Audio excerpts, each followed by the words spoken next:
Hello, Minister.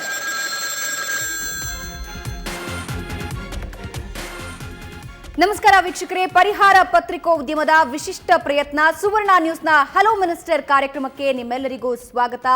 ನೇರವಾಗಿ ನಿಮ್ಮ ಸಮಸ್ಯೆಗಳನ್ನ ಸಚಿವರೊಂದಿಗೆ ಮಾತನಾಡಿ ಅವರಿಗೆ ನಿಮ್ಮ ಸಮಸ್ಯೆಯನ್ನ ತಿಳಿಸೋದರ ಮೂಲಕ ನೇರವಾಗಿ ಸಚಿವರಿಂದಲೇ ಪರಿಹಾರವನ್ನ ಪಡೆದುಕೊಳ್ಳುವಂತಹ ವಿಶಿಷ್ಟ ಹಾಗೂ ವಿಭಿನ್ನ ಪ್ರಯತ್ನ ಪ್ರತಿ ವಾರವೂ ಕೂಡ ಸಚಿವರನ್ನ ನಮ್ಮ ಸ್ಟುಡಿಯೋದಲ್ಲಿ ನೀವು ಕಾಣಬಹುದು. ನೇರವಾಗಿ ಕರೆ ಮಾಡಬಹುದು, ಫೇಸ್ಬುಕ್ನಲ್ಲಿ ಮೆಸೇಜ್ ಮೂಲಕ ನಿಮ್ಮ ಸಮಸ್ಯೆಯನ್ನ ಹೇಳ್ಕೊಳ್ಬಹುದು. ನಿಮ್ಮ ಪರವಾಗಿ ನಾನು ಕೇಳ್ತೀನಿ. ಸಾಮಾನ್ಯವಾಗಿ ವಿಧಾನಸೌಧಕ್ಕೆ ಹೋದ್ರೆ ಸಚಿವರು ಭೇಟಿ ಆಗ್ತಾರೋ ಇಲ್ವೋ, ನಮ್ಮ ಕಷ್ಟವನ್ನ ಕೇಳೋದಕ್ಕೆ ಸಮಯ ಆಗುತ್ತೋ ಇಲ್ವೋ ಅಂತಹ ಕರ್ನಾಟಕದ ಮೂಲೆ ಮೂಲೆಯಲ್ಲಿರುವಂತಹ ನಾಗರಿಕರಿಗೆ, ಪ್ರಜೆಗಳಿಗೆ ಇದೊಂದು ಸುವರ್ಣ ಅವಕಾಶ. ಹಲೋ ಮಿನಿಸ್ಟರ್ಗೆ ಕರೆ ಮಾಡೋದರ ಮೂಲಕ ಸಚಿವರೊಂದಿಗೆ ನೀವು ನೇರವಾಗಿ ಮಾತನಾಡಬಹುದು. ಕರ್ನಾಟಕ ಸರ್ಕಾರದಲ್ಲಿ ಅತ್ಯಂತ ಆಕ್ಟಿವ್ ಮಿನಿಸ್ಟರ್ ಅಂತಲೇ ಖ್ಯಾತಿ. 3 ವರ್ಷದಿಂದ ಆರೋಗ್ಯ ಸೇವೆಯನ್ನ ಬಹಳ ನಿಷ್ಠೆಯಿಂದ, ಬಹಳ ದಕ್ಷತೆಯಿಂದ ಮಾಡಿದಂತಹ ಸಚಿವರು ಈಗ ಆಹಾರ ಮತ್ತು ನಾಗರಿಕ ಸರಬರಾಜು ಜವಾಬ್ದಾರಿಯನ್ನ ಹೊತ್ತಿರುವಂತಹ ಸಚಿವರಾದ ಯುಟಿ ಖಾದರ್ ಅವರು ನಮ್ಮ ಇವತ್ತಿನ ಹಲೋ ಮಿನಿಸ್ಟರ್ ಕಾರ್ಯಕ್ರಮದಲ್ಲಿ ಅತಿಥಿಯಾಗಿದ್ದಾರೆ. ಅವರನ್ನ ಸ್ವಾಗತಿಸುವಂತಹ ಸಮಯ. ಸರ್ ನಮಸ್ಕಾರ, ಕಾರ್ಯಕ್ರಮಕ್ಕೆ ಸ್ವಾಗತ. ಅವರ ಇಲಾಖೆಯ ಡೆಪ್ಯೂಟಿ ಡೈರೆಕ್ಟರ್ ಆಗಿರುವಂತಹ ಶರಣಬಸಪ್ಪ ಅವರು ನಮ್ಮನ್ನ ಜಾಯ್ನ್ ಆಗಿದ್ದಾರೆ. ಸರ್ ನಮಸ್ಕಾರ, ಕಾರ್ಯಕ್ರಮಕ್ಕೆ ಸ್ವಾಗತ. ಸರ್, ಬಹಳಷ್ಟು ವೀಕ್ಷಕರು ಈಗಾಗಲೇ ಕಾಯ್ತಿದ್ದಾರೆ ತಮ್ಮ ಸಮಸ್ಯೆಯನ್ನ ಹೇಳ್ಕೊಳ್ಳೋದಕ್ಕೆ. ಆದರೆ ಅದಕ್ಕೂ ಮುಂಚೆ ನಿಮ್ಮ ಕುರಿತಾಗಿ ಒಂದು ಪುಟ್ಟ ವರದಿಯನ್ನು ನಮ್ಮ ವೀಕ್ಷಕರಿಗೆ ತಿಳಿಸ್ಕೊಟ್ಬಿಡ್ತೀವಿ. ಸಚಿವರ ಕುರಿತಾಗಿ ಒಂದು ಪುಟ್ಟ ವರದಿಯನ್ನ ನೋಡ್ಕೊಂಡು ಬನ್ನಿ.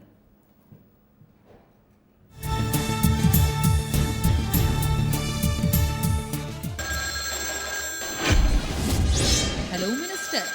ಗ್ರಾಮೀಣಾಭಿವೃದ್ಧಿ ಸಚಿವ ಎಚ್.ಕೆ. ಪಾಟೀಲ್, ಸಮಾಜ ಕಲ್ಯಾಣ ಸಚಿವ ಆಂಜನೇಯ, ವೈದ್ಯಕೀಯ ಶಿಕ್ಷಣ ಸಚಿವ ಶರಣಪ್ರಕಾಶ್ ಪಾಟೀಲ್, ಆರೋಗ್ಯ ಸಚಿವ ರಮೇಶ್ ಕುಮಾರ್ ಇವರೆಲ್ಲ ಈ ಹಿಂದಿನ ಹಲೋ ಮಿನಿಸ್ಟರ್ ಅತಿಥಿಗಳು. ಪರಿಹಾರ ಪತ್ರಿಕೋದ್ಯಮದ ವಿಶೇಷ ಸರಣಿಯ ಇಂದಿನ ಅತಿಥಿ ಆಹಾರ ಮತ್ತು ನಾಗರಿಕ ಸರಬರಾಜು ಸಚಿವ ಯುಟಿ ಅಬ್ದುಲ್ ಖಾದರ್.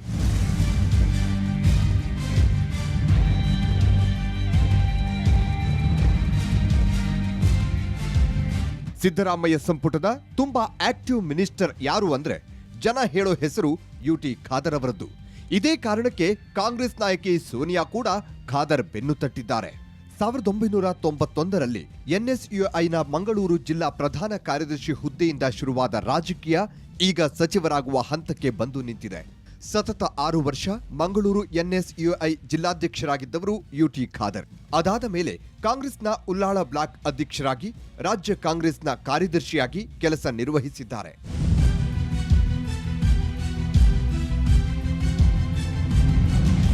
ಆದರೆ ಚುನಾವಣೆ ರಾಜಕೀಯಕ್ಕೆ ಪ್ರವೇಶಿಸಿದ್ದು ತಂದೆ ಖಾದರ್ ನಿಧನದ ನಂತರ.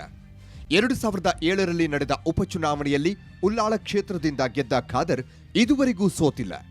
ಉಲ್ಲಾಳ ಕ್ಷೇತ್ರದಲ್ಲಿ ಸದ್ಯಕ್ಕೆ ಯುಟಿ ಖಾದರ್ ಹ್ಯಾಟ್ರಿಕ್ ಹೀರೋ. 2013ರಲ್ಲಿ ಸಚಿವರಾದರು. ಸರ್ಕಾರದ ಮೊದಲ 3 ವರ್ಷ ಆರೋಗ್ಯ ಮತ್ತು ಕುಟುಂಬ ಕಲ್ಯಾಣ ಇಲಾಖೆಯ ಸಚಿವರಾಗಿದ್ದ ಖಾದರ್ ದಕ್ಷತೆಯಿಂದಲೇ ಹೆಸರಾದವರು. ರಸ್ತೆಯಲ್ಲಿ ಹೋಗುವಾಗ ಸಣ್ಣದೊಂದು ಅಪಘಾತ ಕಂಡರೂ ತಕ್ಷಣ ಕೆಳಗಿಳಿದು ಸ್ಪಂದಿಸುವ ಗುಣ ಖಾದರ್ ಅವರದ್ದು. ಜನರಿಗೆ ಖಾದರ್ ಅವರಲ್ಲಿ ಇಷ್ಟವಾಗಿದ್ದೇ ಇದು. ನಾಗರಿಕರು ಮಧ್ಯರಾತ್ರಿ ಸಮಸ್ಯೆ ಹೇಳಿಕೊಂಡು ಕರೆ ಮಾಡಿದ್ರೂ ಫೋನ್ ಸ್ವೀಕರಿಸುವ ವ್ಯಕ್ತಿ ಯುಟಿ ಖಾದರ್.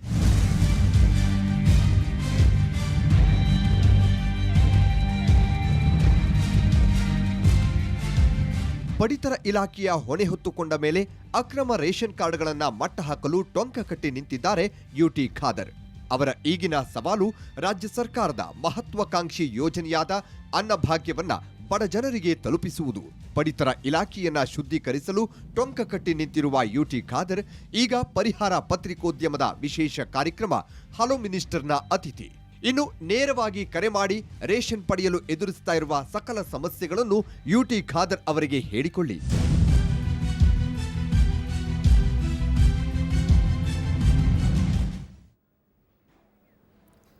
ಬಹಳಷ್ಟು ಜನ ಈಗಾಗಲೇ ಫೇಸ್ಬುಕ್ನಲ್ಲಿ ಪ್ರಶ್ನೆಗಳನ್ನ ಕೇಳ್ತಿದ್ದಾರೆ, ತಮ್ಮ ನೋವನ್ನ ಹೇಳ್ಕೊಳ್ತಿದ್ದಾರೆ. ನೀವು ಕೂಡ ಫೇಸ್ಬುಕ್ ಲೈವ್ ಸುವರ್ಣ ನ್ಯೂಸ್ನಲ್ಲಿ ನಿಮಗೆ ಇರುವಂತಹ ನೋವನ್ನ ಹೇಳ್ಕೊಳ್ಬಹುದು. ನಿಮ್ಮ ಪರವಾಗಿ ನಾನು ಸಚಿವರನ್ನ ಕೇಳ್ತೀನಿ. ಜೊತೆಗೆ ಕರೆ ಮಾಡೋದ್ರ ಮೂಲಕ ನೇರವಾಗಿ ಸಚಿವರಿಗೆ ನಿಮ್ಮ ಪ್ರದೇಶದ ಅಥವಾ ನಿಮ್ಮ ಸಮಸ್ಯೆಯನ್ನ ಹೇಳ್ಕೊಳ್ಬಹುದು. ಆ ತಕ್ಷಣವೇ ಸಚಿವರು ಸ್ಪಂದಿಸ್ತಾರೆ. ಸಾಮಾನ್ಯವಾಗಿ ಯಾವುದೇ ಸಮಸ್ಯೆಯನ್ನ ಹೊತ್ತು ನಾಗರಿಕ ಸಚಿವರ ಹತ್ರ ಹೋದ್ರೂ ಕೂಡ ಅತ್ಯಂತ ವೇಗವಾಗಿ ಶೀಘ್ರವಾಗಿ ಸ್ಪಂದಿಸುವಂತಹ ಸಚಿವರು ಅನ್ನೋ ಖ್ಯಾತಿ ಗಳಿಸಿರುವಂತಹ ಖಾದರ್ ಅವರು ನಮ್ಮ ಜೊತೆ ಇದ್ದಾರೆ. ಆದ್ರೆ ಅವರ ಸವಾಲುಗಳು ಕೂಡ ಬಹಳಷ್ಟಿವೆ. ಆ ಸವಾಲುಗಳು ಏನು ಅನ್ನೋದನ್ನ ನೋಡೋದಾದ್ರೆ,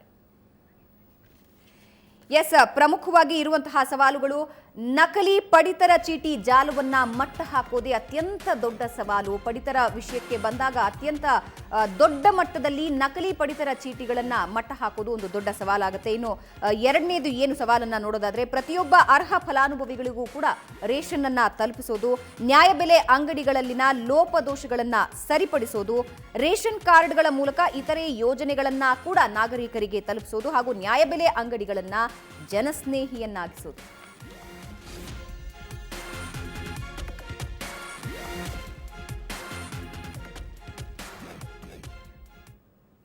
ನಾವು ಸಚಿವರೊಂದಿಗೆ ಮಾತನಾಡ್ತೀವಿ. ನೇರವಾಗಿ ನೀವು ಕರೆ ಮಾಡೋದರ ಮೂಲಕ ನಿಮ್ಮ ಸಮಸ್ಯೆಯನ್ನ ಸಚಿವರಿಗೆ ತಿಳಿಸಬಹುದಾಗಿದೆ. ಸರ್, ಆರೋಗ್ಯ ಇಲಾಖೆಯ ಜವಾಬ್ದಾರಿಯ ನಂತರ ಈಗ ಆಹಾರ ಮತ್ತು ನಾಗರಿಕ ಸರಬರಾಜು ಅದರ ವ್ಯಾಪ್ತಿಯೂ ಕೂಡ ಅಷ್ಟೇ ಕ್ಲಿಷ್ಟಕರವಾಗಿದೆ. ಇಲ್ಲಿಯವರೆಗೆ ನಡೆದು ಬಂದಂತಹ ಹಾದಿ, ತೆಗೆದುಕೊಂಡಂತಹ ಕ್ರಮಗಳ ಬಗ್ಗೆ ತೃಪ್ತಿ ಇದೆಯಾ, ಹೇಗೆ? ಈಗಾಗಲೇ ಬಹುಶಃ ನಮಗೆ ಸಚಿವ ಸ್ಥಾನ ವಹಿಸಿದ ನಂತರ ಪ್ರಮುಖವಾದ ಯೋಜನೆ ಯಾವುದಿತ್ತು ಅಂತ ಹೇಳಿದರೆ, ಮಾನ್ಯ ಮುಖ್ಯಮಂತ್ರಿಗಳ ಮಾರ್ಗದರ್ಶನ ಕೂಡ ಇತ್ತು. ಕರ್ನಾಟಕ ರಾಜ್ಯದ ಪ್ರತಿಯೊಂದು ಅರ್ಹರುಳ್ಳಂಥ ವ್ಯಕ್ತಿಗಳೇ ಯಾರಿಗೆ ಸವಲತ್ತು ಸಿಗಬೇಕು ಅವರಿಗೆ ಸಿಗಬೇಕು. ಯಾರು ಇವತ್ತು ಬಡವರ ಹೆಸರಿನಲ್ಲಿ ಇವತ್ತು ಇದನ್ನು ದುರುಪಯೋಗಪಡಿಸಿಕೊಳ್ತಾರೆ ಅದನ್ನು ನಾವು ತಡೆಗಟ್ಟಬೇಕು. ಮತ್ತು ಇದನ್ನು ತಡೆಗಟ್ಟಿ ಇದರಲ್ಲಿ ಬರುವಂಥ ಲಾಭಾಂಶವನ್ನು ಯಾರಿಗೆ ಕೊಡಬೇಕು ಅವ್ರಿಗೆ ಇನ್ನೂ ಹೆಚ್ಚು ಸವಲತ್ತು ಕೊಡೋ ಅವಕಾಶ ಕಲ್ಪಿಸಬೇಕು ಉದ್ದೇಶದಿಂದ ಇಲಾಖೆ ಇವತ್ತು ಹಲವಾರು ಕ್ರಮ ಕೈಗೊಂಡಿತ್ತು. ತಾವು ಹೇಳಿದಾಗೆ ಫಸ್ಟ್ ಇವತ್ತು ಇರುವಂಥ ಅದು ಗೋಸ್ಟ್ ಕಾರ್ಡ್ ಇರಲಿ, ನಕಲಿ ಕಾರ್ಡ್ ಇರಲಿ, ಬೋಗಸ್ ಕಾರ್ಡ್ ಇರಲಿ, ಬೇರೆ ಬೇರೆ ರೀತಿಯ ಕಾರ್ಡ್ಗಳಿತ್ತು. ಇದನ್ನು ನಾವು ಮಟ್ಟ ಹಾಕಲಿ. ಯಾಕೆಂತ ಹೇಳಿದರೆ ಈ ಕಾರ್ಡ್ನಲ್ಲಿರುವಂಥ ಸಮಸ್ಯೆಗಳು ಕಳೆದ 20-25 ವರ್ಷದ ರಾಜ್ಯದಲ್ಲಿ ಒಂದೊಂದು ಸರ್ಕಾರ ಬಂದು ಒಂದೊಂದು ರೀತಿಯಾದ ಪರ್ಮನೆಂಟಾಗಿ ಯಾವ ಸೊಲ್ಯೂಷನ್ ಆಗಲಿಲ್ಲ. ಮತ್ತು ಫೂಡ್ ಪ್ರೂಫ್ ಆಗಿ ಒಂದು ಸಿಸ್ಟಮ್ ಕೂಡ ಇವತ್ತು ಇರಲಿಲ್ಲ. ಇದೀಗ ನಮಗೆ ಆಧಾರ್ ಕಾರ್ಡ್ ಬಂದ ಕಾರಣ ನಾವು ಇದಕ್ಕೆ ದೊಡ್ಡ ಒಂದು ವ್ಯಾಪಕವಾದ ಒಂದು ಚಾಲನೆ ಕೊಟ್ಟೆವು. ಆಧಾರ್ ಕಾರ್ಡ್ ಇವತ್ತು ಕಡ್ಡಾಯವಾಗಿ ಬರಬೇಕು ಮತ್ತು ಆಧಾರ್ ಕಾರ್ಡ್ ಸೀಡಿಂಗ್ ಮಾಡಿಸ್ಬೇಕಂತೇಳಿ. ಬಹುಶಃ ಆಧಾರ್ ಕಾರ್ಡ್ ಕಡ್ಡಾಯ, ಸೀಡಿಂಗ್ ಮತ್ತು ನಾವು ಅವಾರ್ಡನ್ನು ಘೋಷಿಸಿದ್ದೇವೆ. ಯಾರಾದರೂ ಇವತ್ತು ನಮಗೆ ಎಲ್ಲಿಯಾದೊಬ್ಬರದ ಬೋಗಸ್ ಕಾರ್ಡ್ ಇದೆ ಅಂತ ನಮ್ಮ ಗಮನಕ್ಕೆ ತಂದರೆ ಅವನ ಮಾಹಿತಿಯನ್ನು ಗೌಪ್ಯ ಇಡಲಾಗುವುದು ಮತ್ತು ಅವನಿಗೆ ಒಂದು ಕಾರ್ಡಿಗೆ 400 ರೂಪಾಯಿ ಅವನಿಗೆ ಇವತ್ತು ಆ ಪ್ರಶಸ್ತಿಯನ್ನು ಕೂಡ ಕೊಡ್ತೇವೆ. ಸಾಕಷ್ಟು ಕಾಲರ್ಸ್ ಬರ್ತಿದ್ದಾರೆ. ನಾವು ಇವಾಗ ನಾಗರಾಜ್ ಅಂತ ನಮಗೆ ಕರೆ ಮಾಡಿದ್ದಾರೆ. ಸೊ ವೀಕ್ಷಕರೇ, ಮೊದಲಿಗೆ ಇದು ಯಾವುದೇ ರಾಜಕೀಯ ಪ್ರೇರಿತ ಪ್ರಶ್ನೆಗಳಿಗೆ ಖಂಡಿತವಾಗಿಯೂ ವೇದಿಕೆಯಲ್ಲ. ರಾಜ್ಯದ ಮೂಲೆ ಮೂಲೆಯಲ್ಲಿ ಇರುವಂತಹ ಶ್ರೀಸಾಮಾನ್ಯನ ನೋವಿಗೆ ಸ್ಪಂದಿಸೋದಕ್ಕೆ, ಅವರ ಸಮಸ್ಯೆಗೆ ಧ್ವನಿಯಾಗುವಂತಹ ಒಂದು ಪ್ರಯತ್ನ. ರಾಜಕೀಯ ಪ್ರೇರಿತ ಪ್ರಶ್ನೆಗಳಿಗೆ ಖಂಡಿತ ಇದು ವೇದಿಕೆಯಲ್ಲ, ನಿಮ್ಮ ನೋವಿಗೆ ಸ್ಪಂದಿಸುವಂತಹ ಒಂದು ವಿಶಿಷ್ಟ ಪ್ರಯತ್ನ. ಈಗ ನಾಗರಾಜು ಕರೆ ಮಾಡಿದ್ದಾರೆ. ನಾಗರಾಜು ಅವರೇ, ನಿಮ್ಮ ಸಮಸ್ಯೆ ಏನಿದೆ ನೇರವಾಗಿ ಸಚಿವರೊಂದಿಗೆ ಮಾತಾಡಿ. ಓಕೆ ಮೇಡಮ್, ಮಾತಾಡಿ. ಹೇಳಿ ಸರ್. ನಮಸ್ಕಾರ ಸರ್. ನಮಸ್ಕಾರ. ಎಲ್ಲಿಂದ ಮಾತಾಡ್ತೀರಿ? ಸರ್ ನಾವು ಬೆಂಗಳೂರಿಂದ ಯಲಹಂಕ ಸರ್ ನಮ್ಮದು. ಎಷ್ಟು ಶಾಪ್ ನಂಬರ್ ನಿಮ್ಮದು? ಸರ್ ನಮ್ಮದು 64. ನಮ್ಮದು ಬಂದು ಮಾಡಿ 2 ವರ್ಷ ಮೇಲೆ ಆಯಿತು. ಹೇಳಿ. ಫುಡ್ ಆಫೀಸಲ್ಲಿ ಹೋಗಿ ಅಪ್ಲಿಕೇಶನ್ ಹಾಕಿ ಎಲ್ಲ ಮಾಡಿದೆ ಸರ್. ತಿರ್ಗಾ ಅದು ಕ್ಯಾನ್ಸಲ್ ಆಗಿ ತಿರ್ಗಾ ಒಂದು 8 ತಿಂಗಳು ತಿರ್ಗಾ ಬಡ್ದು ಹಾಕಿದ್ರೆ ತಿರ್ಗಾ ಬಂದಿಲ್ಲ ಸರ್. ಬರುತ್ತೆ ಅಂತ ಹೇಳ್ತಾರೆ, ಮನೆ ಸೆಟ್ಸ್ ಬರುತ್ತೆ ಅಂತ ಹೇಳ್ತಾರೆ, ಬಂದಿಲ್ಲ. ತಿರ್ಗಾ ಆಮೇಲೆ ಬೆಂಗಳೂರು ಇದರಲ್ಲಿ ಆನ್ಲೈನಲ್ಲಿ ಬುಕ್ ಮಾಡಿ ಅಂತ ಹೇಳಿದ್ರು. ತಿರ್ಗಾ ಒಂದು ಈಗ ನಿಮ್ಗೆ ಈಗ ಹೊಸ ನಿಮ್ಮ ಹತ್ರ ಈಗ ಕಾರ್ಡ್ ಇಲ್ಲ, ನಿಮ್ಗೆ ಹೊಸ ಕಾರ್ಡ್ ಆಗಬೇಕಾಗಿದೆ. ಹೌದು ಸರ್. ಓಕೆ, ಅದಕ್ಕಾಗಿ ನಾವೀಗ ವಿನೂತನವಾದ ಒಂದು ಭಾರತ ದೇಶದಲ್ಲೇ, ಯಾಕೆಂತ ಹೇಳಿದರೆ ಈ ಕಾರ್ಡ್ದು ಕೂಡ ಹಾಗೆ ಬಹುಶಃ ಇವತ್ತು ಪ್ರೋಸೆಸ್ ಕೂಡ ಕಷ್ಟ, ಅರ್ಜಿ ಕೂಡ ಕಷ್ಟ, ಡೆಲಿವರಿ ಕೂಡ ಸಮಸ್ಯೆ ಇತ್ತು. ಯಾಕೆಂತ ಹೇಳಿದ್ರೆ ನೀವು ಡೋರ್ ನಂಬರ್ ಕೊಡಿ, ಕರೆಂಟ್ ಬಿಲ್ ಕೊಡಿ, ID ಕೊಡಿ ಅಂತ ಕೇಳ್ತಾ ಇದ್ರು. ಅಲೆಮಾರಿಗಳು, ಕೂಲಿ ಕೆಲಸ ಮಾಡುವವರು, ಬಾಡಿಗೆ ಬರುವವರಿಗೆ ಇದು 3 ಕೂಡ ಇಲ್ಲ. ಇಂದಿರಾ ಗಾಂಧಿ ತಂದದ್ದು ಯಾರಿಗೆ? ಇಂಥ ವರ್ಗಕ್ಕೆ ತಂದಿದ್ದಾರೆ. ನಾವು ಇವತ್ತು ಬೇರೆ ಬೇರೆ ಕಾನೂನಿಂದಾಗಿ ಅವ್ರಿಗೆ ಮಾತ್ರ ಸಿಗ್ತಿಲ್ಲ, ಬೇರೆಲ್ಲರಿಗೂ ಕೂಡ ಇವತ್ತು ಸಿಗ್ತಾ ಇತ್ತು. ಅದಕ್ಕಾಗಿ ನಾವು ಇವತ್ತು ಇನ್ನು ಯಾವುದು ಬೇಡ, ನೀವು ಬರೀ ಆಧಾರ್ ಕಾರ್ಡ್ ನಂಬರ್ ಇದ್ದರೆ ಸಾಕು. ಮತ್ತು ನಾವು ನಿಯಮ ಕೂಡ ಸರಳೀಕರಣಗೊಳಿಸಿದ್ದೇವೆ. ಹಿಂದೆ 14 ಕ್ರೈಟೀರಿಯಾ ಇತ್ತು. ಬೈಕ್ ಇದ್ದರೂ APL ಆಗ್ತಿದ್ದ, ಬಾಡಿಗೆ ಕಾರ್ ಇದ್ದರೂ APL ಆಗ್ತಿದ್ರು, ಟ್ರ್ಯಾಕ್ಟರ್ ಇದ್ದರೂ APL ಆಗ್ತಿದ್ರು. ಇದೀಗ ಯಾವುದು ಕೂಡ ಇಲ್ಲ. ಅವರಿಗೆ ದುಡಿಲಿಕ್ಕೆ ಬೇಕಾಗಿ ಅವ್ರು ಏನಾದರೂ ವಾಹನ ಇಟ್ಟರೆ ಅದು APL ಆಗೋದಿಲ್ಲ. ಅವರೆಲ್ಲ BPL ಬರ್ತಾರೆ ಹೇಳಿಕೊಂಡು ಬರೀ 4 ಅಂಶ. ಒಂದು, ಅವನ ಇನ್ಕಮ್ ಈಗ ಮೇಜರಾಗಿ ಅವನು 1,20,000 ಇನ್ಕಮ್ ಇರಬಾರ್ದು, ಸರ್ಕಾರಿ ನೌಕರಿ ಇರಬಾರ್ದು, 7 ಎಕರೆ ಜಾಗ ಇರಬಾರ್ದು. ನಾನು ನಿಮ್ಗೆ ಹೇಳುವಂಥದ್ದು, ಸ್ವಂತ ಕಾರ್ ಇರಬಾರ್ದು. ಇದು ಇಷ್ಟಕ್ಕೆ ವ್ಯಾಪ್ತಿಗೆ ಮುಗೀತಲ್ಲಿ. ಅದು ಕೂಡ ನೀವು ನಿಮ್ಮ ಲೋಕಲ್ ಅಲ್ಲಿ ಪಂಚಾಯತಿಗೆ ಹೋಗಿ, ನೀವಲ್ಲಿ ಅಥವಾ ನಿಮ್ಮ ಫ್ರಾಂಚೈಸ್ಗೆ ಹೋಗಿ, ಅದು ಯಾವುದೇ ಒಂದು ಜನಸ್ನೇಹಿಯಾದ ನಮ್ಮ ಕೇಂದ್ರ ಇದೆ ಅಲ್ಲಿ ಹೋಗಿ ಅರ್ಜಿ ಕೊಟ್ಟರೆ ಸಾಕು. ಬಹುಶಃ ನೀವು ಹೋಗುವಾಗ ನಿಮ್ಮೊಂದು ಇನ್ಕಮ್ ಸರ್ಟಿಫಿಕೇಟ್ ಮತ್ತು ನಿಮ್ಮೊಂದು ಆಧಾರ್ ಕಾರ್ಡ್ ತಗೊಂಡೋಗಿ ನಿಮ್ಮ ಮನೆಗೆ ಬಹುಶಃ 15-20 ದಿವಸದಲ್ಲಿ ನೇರವಾಗಿ ನಿಮ್ಮ ಮನೆಗೆ ಈ ರೀತಿಯ ಕಾರ್ಡ್ ಬಂದು ಮುಟ್ತದೆ. ಇದು ಕೂಡ ನಾವು ಈಗ ಕಾರ್ಡ್ನ ಸ್ಟೈಲಲ್ಲಿ ಕೂಡ ನಾವು ಚೇಂಜ್ ಮಾಡಿದ್ದೇವೆ, ಹೊಸ ಕಾರ್ಡ್ ಮಾಡಿದ್ದೇವೆ. ಇದನ್ನು ಇಷ್ಟು ಕಟ್ ಮಾಡಿ ಪಾಕೆಟಲ್ಲಿ ಇಟ್ಕೊಂಡ್ರೆ ಇದು ಸಾಕು ಅವರಿಗೆ. ಇದು ಅವರ ಮನೇಲಿ ಇಟ್ಕೊಳ್ಬೋದು. ಆದ ಕಾರಣ ಇದರಲ್ಲಿ ಎಲ್ಲ ಈ ಬಾರ್ ಕೋಡಲ್ಲಿ ಎಲ್ಲ ಕೂಡ ಇವತ್ತು ವಿಚಾರಗಳಿದೆ. ಇದು ನಾವು ವಿನೂತನವಾಗಿ ತಂದಿದ್ದೇವೆ. ಇದು ಬಹುಶಃ ಇವತ್ತು ಒಂದು 10 ದಿವಸದಲ್ಲಿ ಜಾರಿಗೆ ಬರ್ತದೆ. ಇದು ಜಾರಿ ಆದ ತಕ್ಷಣ ಒಂದು 15-25 ಮನೆಗೆ ಸ್ಟಾರ್ಟಿಂಗ್ ಸ್ವಲ್ಪ ಇವತ್ತು ಒಂದು 15-25 ದಿವಸ ಆಗ್ಬೋದು. ತದನಂತರ ಎಲ್ಲರ ಮನೆಗೆ ಕೂಡ, ನಿಮಗೆ ಮಾತ್ರ ಅಲ್ಲ, ಕರ್ನಾಟಕ ರಾಜ್ಯದಲ್ಲಿ ಯಾರೆಲ್ಲ ಇವತ್ತು ಸುಮಾರು 9 ಲಕ್ಷ ಜನ ಅರ್ಜಿ ಸಲ್ಲಿಸಿದ್ದಾರೆ, ನಿಮ್ಮ ಇನ್ಕಮನ್ನು ನಾವು ಇವತ್ತು ವೆಬ್ ಮುಖಾಂತರ ತಗೊಳ್ಳಿಕ್ಕೆ ನಾವು ಪ್ರಯತ್ನ ಪಡ್ತೇವೆ. ಇನ್ನು ಅರ್ಜಿ ಹಾಕುವವರು ನೀವು ಆಧಾರ್ ಕಾರ್ಡ್ ಮತ್ತು ನಿಮ್ಮ ಇನ್ಕಮ್ ಸರ್ಟಿಫಿಕೇಟ್ ತಗೊಂಡೋಗಿ ಬಹುಶಃ 20 ದಿವಸ ಒಳಗಡೆ ನೇರವಾಗಿ ನಿಮ್ಮ ಮನೆಗೆ ಈ ರೀತಿಯ ಕಾರ್ಡ್ ಬಂದಾಗ ಆಗ ನೀವು 70 ರೂಪಾಯಿ ಕಟ್ಟಿದ್ರೆ ಆಯಿತು. ಇದರ ಮಧ್ಯೆ ಯಾರನ್ನು ಕೂಡ ಭೇಟಿ ಆಗಬೇಕಂತ ಎಲ್ಲ ಕೂಡ ಯಾರು ಕೂಡ ಕೈಗೆ ಸಿಕ್ಕಲಿಕ್ಕೂ ಇಲ್ಲ, ಬಹುಶಃ ನಿಮಗೆ ಯಾರು ಸತಾಯಿಸಲಿಕ್ಕೂ ಇಲ್ಲ. ಈ ಒಂದಕ್ಕೆ ಶಾಶ್ವತವಾದ ಪರಿಹಾರವನ್ನು ನಾವು ತಂದು ನಾವು ಇವತ್ತು ತಯಾರಾಗಿದ್ದೇವೆ. ಎಸ್, ಈಗ ಮಡಿಕೇರಿಯಿಂದ ವೀರಸುಬ್ಬಯ್ಯ ಕರೆ ಮಾಡಿದ್ದಾರೆ. ಸಚಿವರು ಇದಕ್ಕೆ ಮುಂಚೆ ನಾಗರಾಜು ಅವರ ಪ್ರಶ್ನೆಗೆ ಉತ್ತರಿಸ್ತಾ ವಿನೂತನವಾದಂತಹ ಒಂದು BPL ಕಾರ್ಡ್ನ ವ್ಯವಸ್ಥೆ ಈಗಾಗಲೇ ಮಾಡಲಾಗ್ತಾ ಇದೆ. APL ಮತ್ತು BPL ಕಾರ್ಡ್ನ ವ್ಯವಸ್ಥೆ ಮಾಡಲಾಗ್ತಾ ಇದೆ. ಇನ್ನು ಕೆಲವೇ ದಿನಗಳಲ್ಲಿ ಈ ಸಮಸ್ಯೆಗೆ ಪರಿಹಾರವನ್ನ ನೀಡಲಾಗುತ್ತೆ ಅನ್ನುವ ಭರವಸೆಯನ್ನು ನೀಡಿದ್ರು. ಈಗ ಮಡಿಕೇರಿಯಿಂದ ವೀರಸುಬ್ಬಯ್ಯ ಅವರಿದ್ದಾರೆ. ವೀರಸುಬ್ಬಯ್ಯ ಅವರೇ, ನಿಮ್ಮ ಸಮಸ್ಯೆ ಏನಿದೆ? ಸಚಿವರಿದ್ದಾರೆ, ಮಾತಾಡಿ. ಮೇಡಮ್ ನಮಸ್ತೆ. ನಮಸ್ತೆ. ನಾ ಈರಸುಬ್ಬಯ್ಯ ಅಂತ ಹೇಳಿ ಮಡಿಕೇರಿಯಿಂದ ಸರ್, ಮೂರ್ನಾಡು. ಕುರ್ನಾಡ? ಮೂರ್ನಾಡು. ಹೇಳಿ. ನಮಸ್ಕಾರ ಸರ್. ನಮಸ್ಕಾರ ಸರ್, ಮೂರ್ನಾಡಲ್ಲಿ ಸುತ್ತಮುತ್ತ 7 ವಿಲೇಜ್ ಇದೆ. ಸರಿ. ಅದಕ್ಕೆ ನಮಗೆ ಒಂದೇ ರೇಷನ್ ಅಂಗಡಿ ಇರೋದ್ರಿಂದ ಓಕೆ, ಅದನ್ನ ನೀವು ಬಡ ಜನರಿಗೆ ಕಷ್ಟ ಆಗ್ತದೆ. ಆ ರೇಷನ್ ಎಷ್ಟು ಕಾರ್ಡ್ ಇದೆ? ರೇಷನ್ ಕಾರ್ಡ್ ಎಷ್ಟಿದೆ ಅಂತ ಹೇಳಿ ಅದ್ರ ಬಗ್ಗೆ ಮಾಹಿತಿ ಇಲ್ಲ ಸರ್. ಓಕೆ, ಈಗ ಯಾರಿಗೆಲ್ಲ ಬಹುಶಃ ಇವತ್ತು ಹಿಂದೆ ಸ್ಟಾರ್ಟ್ ಆದ ರೇಷನ್ ಶಾಪ್ ಇದ್ದಾಗ ಜನಸಂಖ್ಯೆ ಕಡಿಮೆ ಇತ್ತು. ಇದೀಗ ಅಭಿವೃದ್ಧಿ ಆಗುವ ಸಂದರ್ಭದಲ್ಲಿ ಮನೆಗಳು ಕೂಡ ಜಾಸ್ತಿ ಆಗಿದೆ. ಇವತ್ತು ಭಾಳಷ್ಟು ದೂರ ಆಗುವ ಸಮಸ್ಯೆ ಕೂಡ ಗಮನಕ್ಕೆ ಬಂದಿದ್ದೇವೆ. ಅದಕ್ಕಾಗಿ ಎಲ್ಲ ಜನಪ್ರತಿನಿಧಿ ಕೂಡ ನಾವು ಇವತ್ತು ಹೇಳಿದ್ದೇವೆ, ಈ ರಾಜ್ಯದ ಗ್ರಾಮೀಣ ಮಟ್ಟದಲ್ಲಿ 500 ರೇಷನ್ ಕಾರ್ಡ್ಗೆ ಒಂದು ಶಾಪ್, ನಗರ ಮಟ್ಟದಲ್ಲಿ 800 ರೇಷನ್ ಶಾಪಿಗೆ ಒಂದು ಶಾಪ್, 800ಕ್ಕಿಂತ ಅಥವಾ 1000ಕ್ಕಿಂತ ಜಾಸ್ತಿ ಯಾವುದಾದೊಂದು ಶಾಪ್ ಇದ್ದಲ್ಲಿ ನಿಮ್ಮ ಸ್ಥಳೀಯ ಮಟ್ಟದ ಜನಪ್ರತಿನಿಧಿಗಳು, ಅದು ನಮ್ಮ ಜಿಲ್ಲಾ ಪಂಚಾಯತಿಯಲ್ಲಿ, ತಾಲೂಕು ಪಂಚಾಯತಿಯಲ್ಲಿ, ಗ್ರಾಮ ಪಂಚಾಯತಿಯಲ್ಲಿ ಶಾಸಕರಿರಲಿ, ಬಹುಶಃ ಅಲ್ಲಿ ಅವರು ನಮ್ಮ ಫುಡ್ DD ಮತ್ತು ನಮ್ಮ ಆ ಮುಖಾಂತರ ಡಿವೈಡ್ ಮಾಡಿಕೊಂಡು DC ಅವರಿಗೆ ಅರ್ಜಿ ಕೊಟ್ಟಲ್ಲಿ ಅದನ್ನು ತನಿಖೆ ಮಾಡಿ ಹೊಸ ನಮ್ಮ ನ್ಯಾಯಬೆಲೆ ಅಂಗಡಿ ತೆರೆಯಲಿಕ್ಕೆ ನಾವು ಈಗಾಗಲೇ ಜಿಲ್ಲಾಧಿಕಾರಿಗಳೇ ಆ ಪವರನ್ನು ಎಲ್ಲ ಜಿಲ್ಲೆಯಲ್ಲಿ ನಾವು ಕೊಟ್ಟಿದ್ದೇವೆ. ಇವತ್ತು ನಮ್ಮ ಜಿಲ್ಲೆಯ DDಯ ವರದಿ ಪಡ್ಕೊಂಡು ಜಿಲ್ಲಾಧಿಕಾರಿಗಳು ಆದೇಶ ಕೊಡ್ತಾರೆ. ಅವರು ಆದೇಶ ಕೊಟ್ಟ ತಕ್ಷಣ ನಮ್ಮ ಇಲಾಖೆಯವರು ಅಲ್ಲಿಗೆಲ್ಲ ಆಹಾರವನ್ನು ಕೊಡ್ತಾರೆ.